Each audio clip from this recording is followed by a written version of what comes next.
ដើម្បីទិញ eSIM របស់ Medphone បានដំបូងសូមចូលក្នុង AC Leader Super App រួចអូសមកក្រោមដើម្បីស្វែងរកសេវាកម្ម Medphone ក្នុងមុខងារសេវាផ្សេងៗ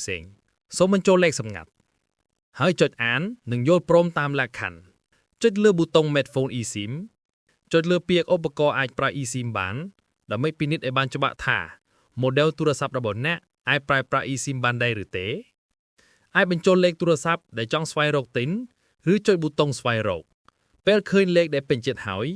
ចុចលើប៊ូតុងបន្ទាប់ថតអត្តសញ្ញាណប័ណ្ណចុចលើប៊ូតុងបន្ទាប់ចុចចាប់ផ្ដើមដើម្បី scan ផ្ទៃមុខរួចចុចប៊ូតុងបន្ទាប់ចុចលើប៊ូតុងបង់ប្រាក់ជ្រើសរើសគណនីសម្រាប់ទូទាត់ចុចលើយល់ព្រមផ្ទៀងផ្ទាត់ព័ត៌មានឡើងវិញរួចចុចបញ្ជាក់ហើយចុច View eSIM QR Code សម្រាប់ scan ដាក់ចូលទូរស័ព្ទដៃរបស់អ្នក